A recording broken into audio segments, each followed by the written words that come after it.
Chers élus de Dieu, nous avons encore l'honneur de partager avec vous cet autre enseignement sur la gestion des fiançailles.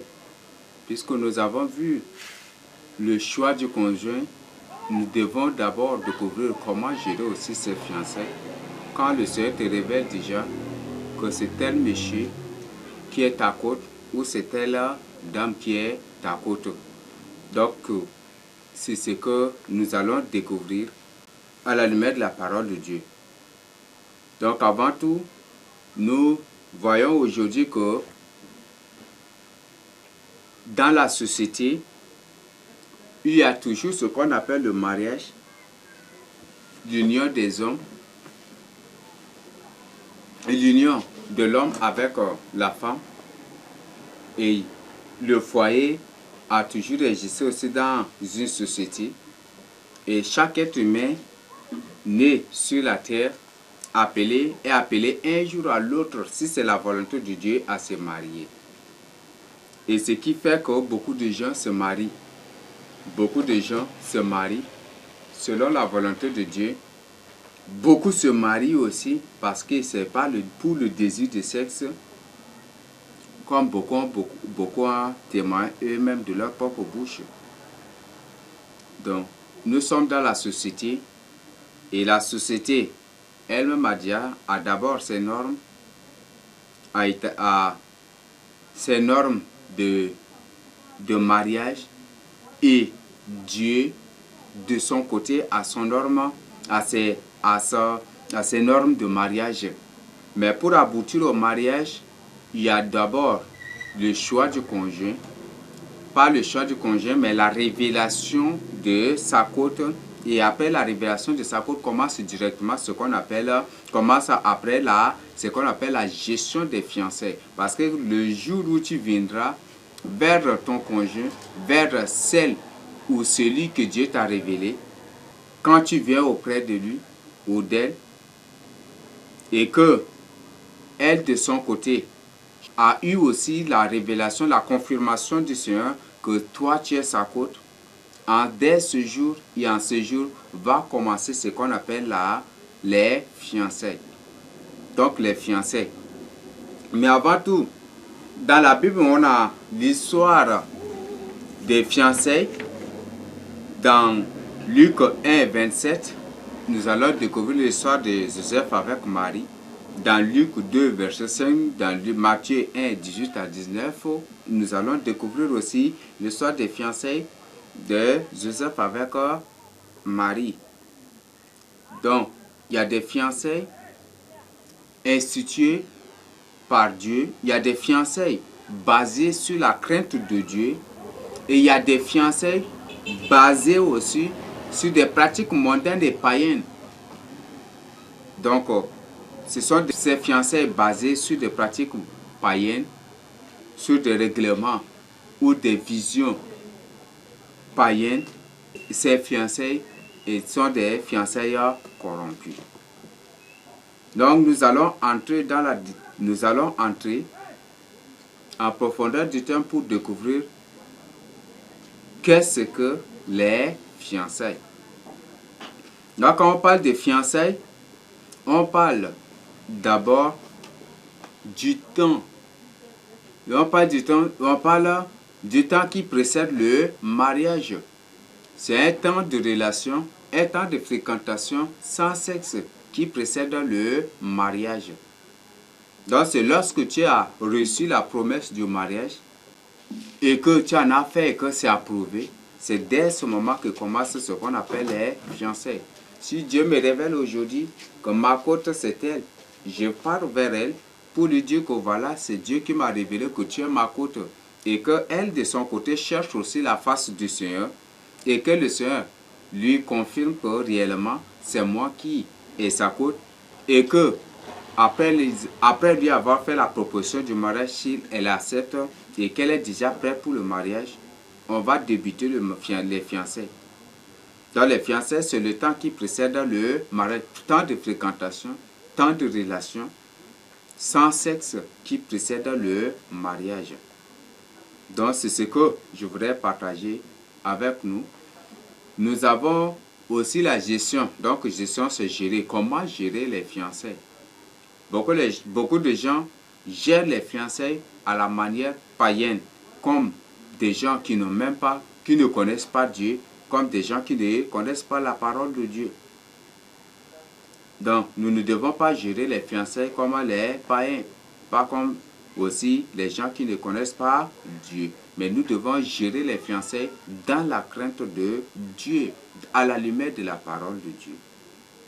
Nous allons évoluer pour découvrir les raisons des fiançailles. Les raisons des fiançailles. Pourquoi on entreprend les fiançailles? Donc, la première raison, c'est pour se connaître.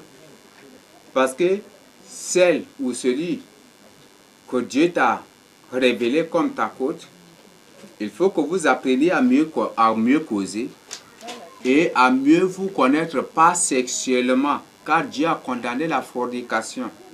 Dieu a condamné la fornication. Donc, ce n'est pas à vous connaître sexuellement, mais vous devez chercher à vous connaître spirituellement. Vous devez chercher à vous connaître, à vous comprendre. Vous devez chercher à connaître la mentalité des uns et de l'un et de l'autre.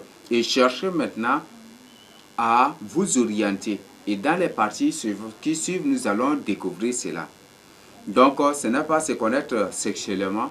Comme aujourd'hui, beaucoup de gens, chez beaucoup de chrétiens, fiancés, c'est déjà le concubinage. Fiancés, c'est déjà le sexe, donc où ils entreprennent le sexe là, jusqu'à pour aboutir au mariage. Et il y a autre forme aussi des fiançailles que les gens organisent. Un monsieur qui se fiancie à tel, il va se prostituer avec une autre, il prend une autre pour, comme objet de satisfaction, pour continuer avec l'autre. Et arrivé au mariage, quand il se marie à celle-là, c'est à ce moment qu'il coupe l'autre relation. Ça, c'est se moquer de Dieu, c'est une grande malédiction. C'est une grande malédiction que nous devons abandonner, que nous devons rejeter. Donc, les raisons des fiançailles, nous devons fuir le sexe pendant le fiançailles. Nous devons fuir les caresses, les embrassements. Nous devons fuir ces choses pendant les fiançailles. Même les contacts physiques, sensibles, nous devons fuir cela. Donc Dieu nous interdit ces pratiques. Et deuxième but, ou deuxième raison, c'est pour aboutir au mariage. Quand on parle de fiançailles, on parle de préparation de mariage. Quand on parle de fiançailles, on parle de préparation de mariage et du foyer. On parle de préparation du mariage et du foyer. Donc c'est là les raisons des fiançailles. Nous allons passer à une interrogation que je voudrais adresser à tout le monde et que chacun doit chercher à répondre à cette question. Peut-on se fiancer à deux ou à plusieurs personnes à la fois? Peut-on se fiancer à deux ou à plusieurs personnes?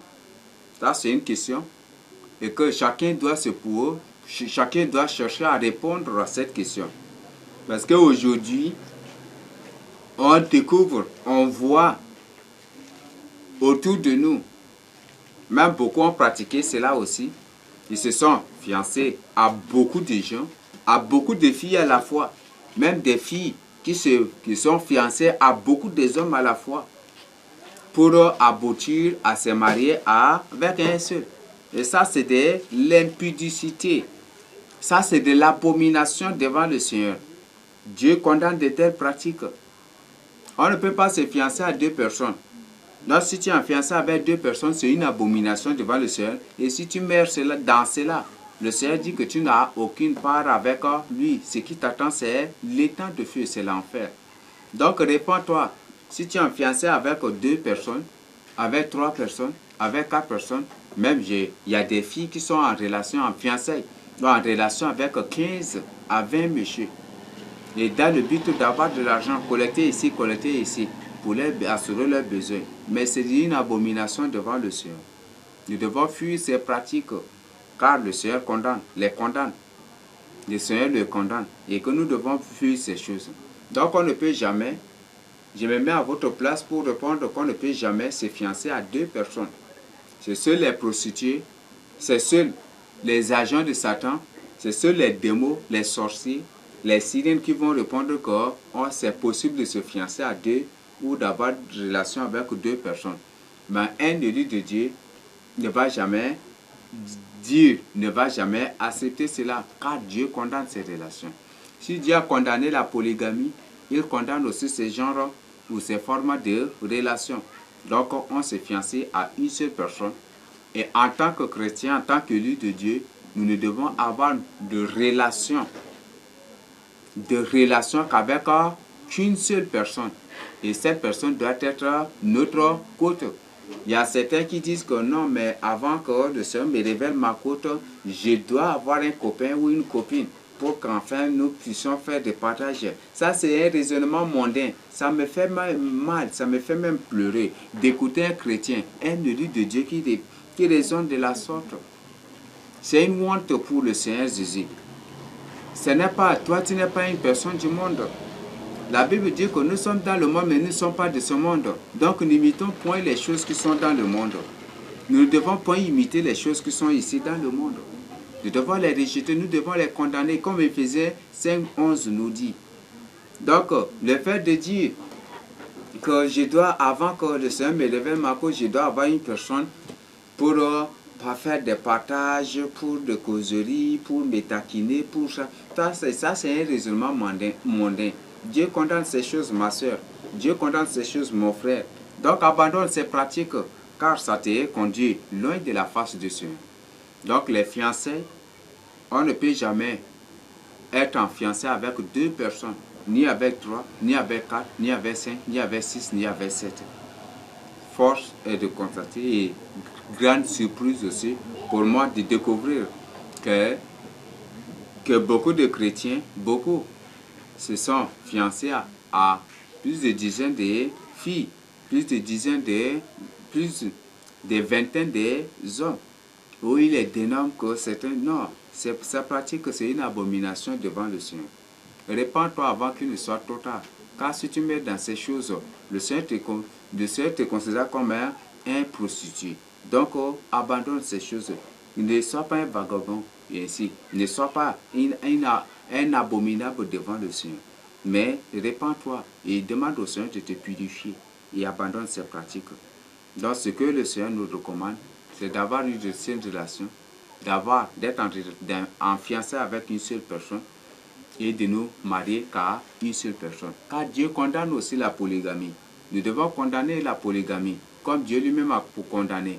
Car tous les polygames sont en enfer. Et si tous les polygames sont en enfer, si tu es en relation avec deux personnes, ce qui t'attend aussi, c'est l'enfer. Donc, répands-toi avant qu'il ne soit trop tard pour toi, mon frère. Nous allons entrer dans une autre partie sur le début des fiançailles. Quand commencent les fiançailles? Comme je venais de dire, les fiançailles commencent dès le moment où j'accepte le mariage. J'accepte le mariage, j'accepte la proposition de mariage et que cette proposition que j'ai faite aussi à ma fiancée, s'il l'approuve aussi, c'est dès ce moment que commencent les fiançailles. C'est dès ce moment que commencent les fiançailles. Donc, si tu fais proposition de mariage à une personne que la personne n'a pas encore, à ta côte, si tu fais proposition de mariage à ta côte, mais s'il ne t'a pas encore répondu, ne dis pas que c'est ta fiancée, parce qu'elle n'est pas encore prête. C'est pour dire qu'elle n'est pas encore prête. Donc, tu dois attendre. Mais attendre longtemps. Attendre longtemps d'abord, avant d'entrer en fiançailles ou de se marier, c'est un grand piège. Donc, le jour où tu es déjà prêt, d'abord, demande ta côte au Seigneur. Et le Seigneur va te révéler ta côte. Mais n'entre pas si vite, mais ne cherche pas si vite la face du Seigneur. De peur qu'en te révélant et que tu n'es pas encore prêt, Satan ne provoque un scandale pour détourner, pour arracher ta côte. Il peut même, peut-être c'est un Africain, ta côte peut être une Africaine, mais Satan peut envoyer un Européen ou un Asiatique qui va venir et par des envoûtements, par d'autres choses. On ne sait pas, mais il va, avec ces choses, s'il arrive, s'il réussit à conquérir ta côte, il peut la prendre en mariage et l'amener en Chine. Et si tu n'as pas de moyens, tu ne pourras pas. Et tu resteras tel que tu es parce que ta côte est déjà prise. Donc, si tu n'es pas encore prêt, ne demande pas ta côte. Si tu n'es pas encore prêt pour le mariage, ne demande pas ta côte.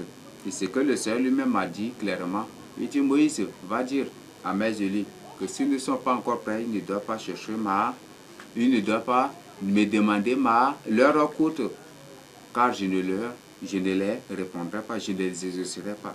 Donc, je ne les exaucerai qu'à ceux qui sont déjà prêts pour le mariage. Donc, le début des fiançailles commence au moment, dès le jour où je dis, ah, ma côte, c'est le Seigneur qui... Je dis, dès le jour où je dis, toi, ma soeur, c'est Dieu qui m'a révélé que tu es ma côte. Et dès ce moment, je suis prêt pour le mariage. Je te fais la proposition de mariage. Est-ce que tu acceptes? Et si elle accepte ou si elle dit que non, moi aussi je dois chercher la face du Seigneur pour avoir la confirmation. Si réellement tu es mon mari. Et si de son côté elle cherche la face du Seigneur et que après elle me dit que voilà, le Seigneur m'a confirmé que tu es ma côte et j'accepte ta relation, j'accepte la proposition, c'est dès ce moment que commencent les fiançailles. C'est dès ce moment que commencent les fiançailles. C'est dès ce moment que commencent aussi, débutent les préparations du mariage. C'est dès ce moment que débute aussi la préparation du foyer et de tout. Nous avons le moment des fiançailles. Beaucoup de gens, pendant les fiançailles, c'est qu'ils savent se partager. Bonjour chérie, comment tu vas? Quand je ne te vois pas, je n'arrive pas à dormir. Quand je ne te vois pas, c'est pas ça les fiançailles devant le Seigneur. Et ce n'est pas les fiançailles aussi pour toi, un élu de Dieu. Bonjour chérie, quand je ne te vois pas, je n'arrive pas à dormir. Cette nuit, j'ai mal dormi parce que je ne t'ai pas vu, parce que je n'ai pas causé avec toi. Ce n'est pas, tout ça, ce n'est pas des... Ça, ce n'est même pas des fiançailles. Ce sont des raisonnements diaboliques et cela pousse à la tentation. Cela pousse à la tentation. Donc nous devons abandonner ces choses. Nous devons combattre ces choses. Nous devons combattre de tels langages et nous repentir de tels langages. Si réellement tu es en relation avec ta côte déjà, il ne faut pas tenir de tels langages car ça vous pousse à la tentation. Ça vous pousse à la tentation. Dans le fait de dire que tu es belle, tu es comme ci, tu es comme ça, non, ce n'est pas ça ce que Dieu veut. Ce n'est pas ça aussi les fiançailles. Mais nous allons découvrir le moment des fiançailles en profondeur. En profondeur. Nous allons découvrir cela en profondeur. Donc, premièrement, les fiançailles, c'est un moment de présentation et d'intimité. Donc, quand on commence les fiançailles, on doit se présenter. Je présente mes caractères. C'est d'abord quand j'ai parlé ici des présentations. Présentation des familles. Je dois présenter mes parents à ma côte. Et si mes parents ne sont pas dans la vérité, il ne me sert à rien même aussi de leur présenter. Au moins qu'à ma mère et à mon père. Donc, je dois leur présenter ma côte, celle qui est à ma côte, celle que le Seigneur m'a prédestinée comme ma femme. Et c'est un moment aussi de présentation des caractères. C'est un moment de partage des caractères. Un moment d'intimité avec l'un et l'autre. C'est un moment d'intimité, mais pas un moment d'intimité sexuelle. Donc c'est un moment où on doit se partager c'est un moment au cours duquel les fiancés doivent se partager des secrets, doivent se partager des choses, mais pas des choses dans un contexte erroné, pas dans le contexte mondain que nous connaissons, mais dans le contexte spirituel et dans le contexte dans la crainte de Dieu. Donc, si je suis très coloré, je vais dire à ma côte que moi je suis très coloré. Et là, on va chercher, il va m'aider dans la paix, il va m'aider dans la prière. On va chercher ensemble. C'est ça l'importance de l'intimité. Être en intimité pour chercher à éradiquer, à bannir certains des caractères qui sont en moi ou qui sont en nous. Donc, c'est ça l'importance de cette intimité. Si je suis très jaloux, Je vais lui dire que, ah, Marcotte, moi, je suis très jaloux. Et quand tu fais cela, ça va me pousser à me mettre en colère contre toi. Donc, je dois lui dire cette vérité. Mais quand je suis très jaloux et que je ne dis rien, ça va créer un problème un jour à l'autre. Ça va créer un jour un problème. Ça va créer des problèmes, pas seulement ce problème, mais des problèmes un jour à l'autre. Donc, je dois partager avec lui que moi, je suis un homme très jaloux. Et ensemble, on va prier. Et dans l'intimité, dans la prière, on va prier pour briser cela. Et nous devons aussi chercher à nous comprendre pour qu'il n'y ait pas de problème. Si je suis un bouffon, je dois dire, ah, je dois d'abord avertir à Marcotte, voilà, moi je suis comme ça, je suis un bouffon. Mais le grand problème aujourd'hui, on va voir que un monsieur qui peut manger même 2 coraux d'haricots, mais quand il arrive, qu'il mange avec sa côte, il prend une cuillerée, deuxième cuillerée, troisième cuillerée, il dit que non, je suis déjà rassasié. Il adopte cela, cette pratique est arrivée maintenant, arrivée au mariage, lorsqu'ils seront ensemble au foyer, c'est en ce moment que les problèmes vont commencer. Parce que la femme va croire que non, ma côte, c'est une personne qui ne mange pas beaucoup, donc je dois lui préparer en quantité. Et quand elle prépare en quantité, hey, pourquoi tu m'as préparé en petite quantité comme ça? Pourquoi tu m'as préparé un peu seulement? Et c'est des problèmes qui commencent. Donc, dis clairement à ta côte que toi, tu manges beaucoup. Ce n'est pas une honte. Présente-toi tel que tu es à ta côte, tel que nous nous présentons, tel que nous sommes aussi au Seigneur. Donc, c'est pour qu'ensemble, nous puissions nous adapter l'un à l'autre. C'est un moment d'adaptation aussi. C'est un moment d'adaptation.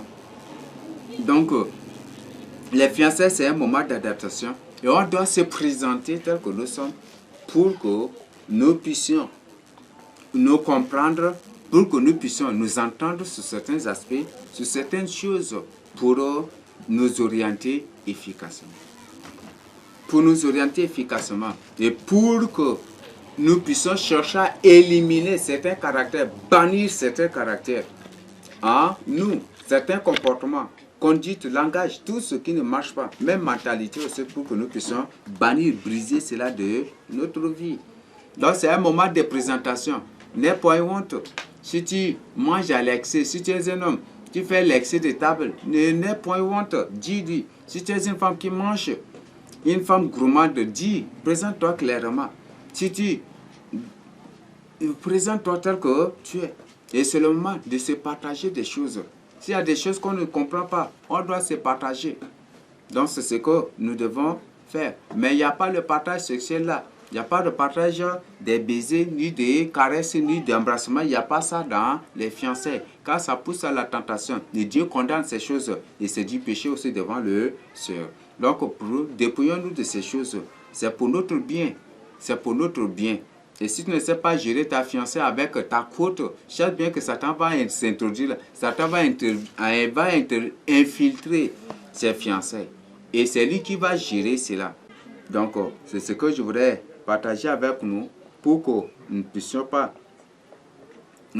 tomber dans le piège de l'ennemi. Donc, ne cherche pas à cacher ta vraie nature. Beaucoup d'hommes, beaucoup de femmes cherchent à cacher leur vraie nature. Donc, ne soyons pas ainsi. Donc, c'est un moment de présentation. Présente ta conduite, tes comportements à ta côte et que ta côte se présente telle qu'elle est. Et comme ça, ça vous permet de vous adapter, de vous adapter l'un à l'autre. Ça vous permet de vous adapter l'un à l'autre. Donc, c'est ce que nous devons comprendre, que nous ne devons plus maintenant nous cacher prochainement. Nous allons aborder d'autres aspects. Les fiançailles aussi, c'est un moment d'intimité avec le Seigneur. Puisque c'est Dieu qui m'a révélé que c'est elle qui est ma côte et que c'est Dieu qui lui a confirmé que je suis sa côte, nous devons maintenant chercher à nouer une intimité dynamique avec le Seigneur. Et ça, c'est le début même du foyer. Parce que quand on parle des fiançailles, c'est le début du foyer. Et quand le début du foyer ne réussit pas, la fin, le milieu et la fin ne vont pas aussi réussir. Donc nous devons chercher à nouer une intimité dynamique puissante avec le Seigneur Jésus-Christ. C'est ce que nous devons faire. Donc avec ma côte, on doit chercher toujours à rester dans la prière, dans le jeûne, dans la prière, dans le jeûne. Même sortir, pourquoi pas sortir évangéliser, mais sans aucune intention impure, sans aucune autre intention que celle de servir le Seigneur. Nous devons faire cela. Nous pouvons faire cela. Les fiancés, c'est comme si les fiancés sont des mariés, mais ce sont des mariés sans sexe parce qu'il n'y a pas encore la dot, il n'y a pas encore le mariage. Donc ce sont des mariés, mais c'est des mariés sans sexe. Donc nous devons chercher pendant les fiançailles, avec notre côte, ou avec ta côte précisément, tu dois chercher à nouer une intimité avec le Seigneur Jésus-Christ. Et si c'est le Seigneur Jésus qui tient la houlette de vos fiançailles, si c'est lui-même qui gère vos fiançailles, vous serez heureux. Il va vous bénir et vous serez heureux. Pour toujours, vous serez heureux. Donc, c'est ce que je voudrais partager avec nous sur cet aspect d'intimité, de nouer l'intimité avec le Seigneur Jésus-Christ. Nous avons l'aspect de projet. Les fiançailles, c'est aussi un moment de projet. C'est un moment, c'est pendant ce moment qu'on doit forger des projets.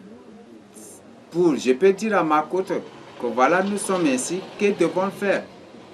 Est-ce qu'on doit forger des projets en fonction de nos ressources, en fonction de ce que le Seigneur Jésus-Christ nous donne, en fonction des ressources que le Seigneur Jésus-Christ nous donne.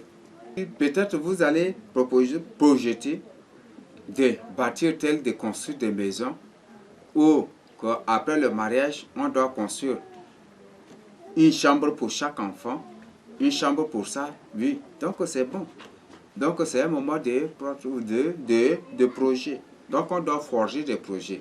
Même au cours de ça, même former ce qu'on appelle le projet des enfants. Et vous trouvez que avoir beaucoup d'enfants, vos ressources ne vont pas couvrir leurs besoins. Alors, c'est en ce moment qu'il faut maintenant projeter.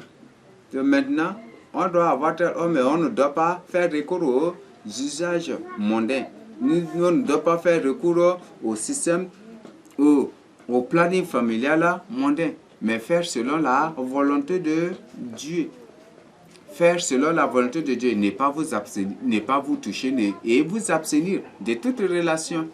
Et comme ça, vous allez faire le planning. Mais aujourd'hui, comme le mariage, beaucoup de foyers, beaucoup de mariages aujourd'hui, c'est pour le sexe.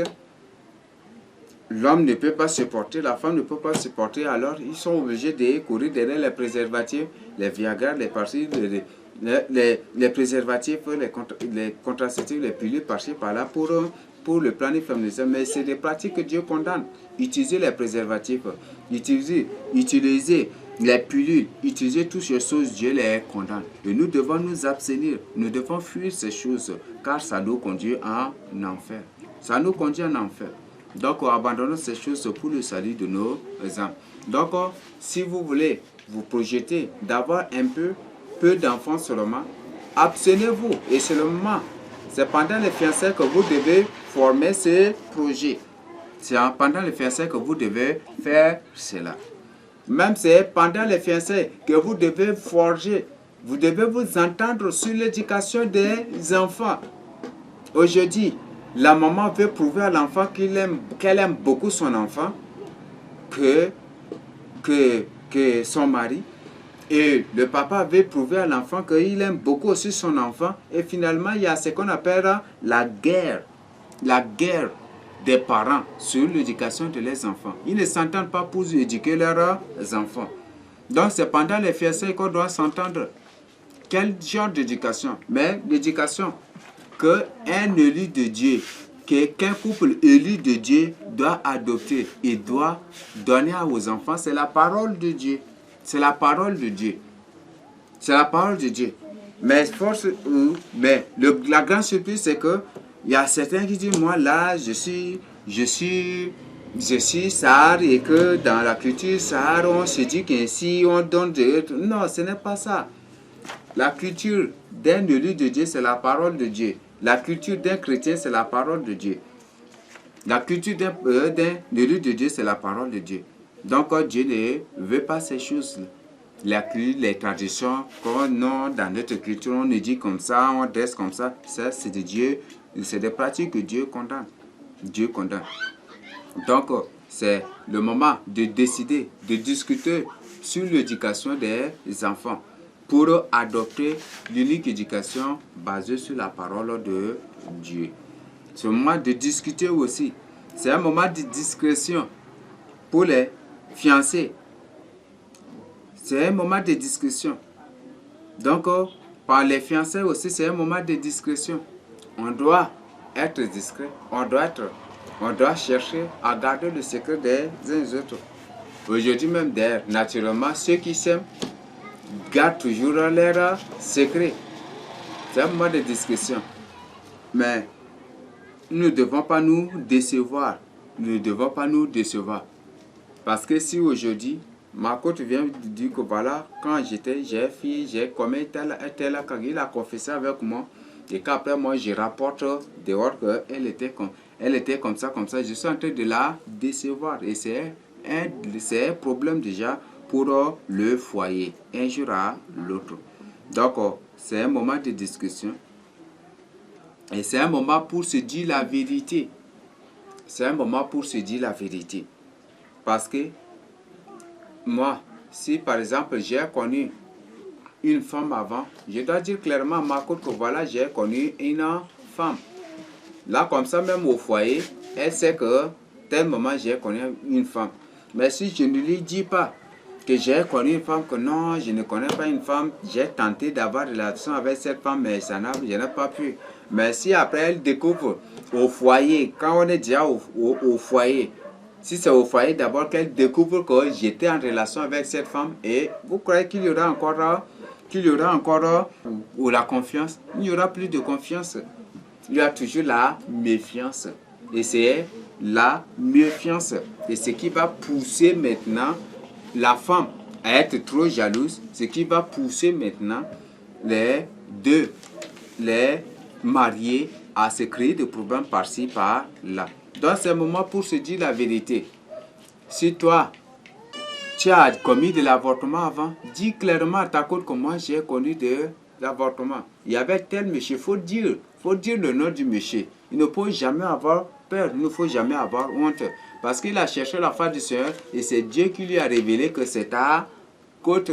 Et c'est Dieu qui t'a confirmé aussi que c'est ta côte. C'est pour ça que tu as accepté le mariage. Donc, si tu ne dis pas la vérité, le mariage sera fondé sur le mensonge. Et si sur le mensonge, Dieu condamne de tels mariages. Et Dieu condamne de tels mariages. Et ce foyer sera dirigé par Satan. C'est un foyer qui sera dirigé par Satan. Donc, dites-vous la vérité. On doit se dire la vérité.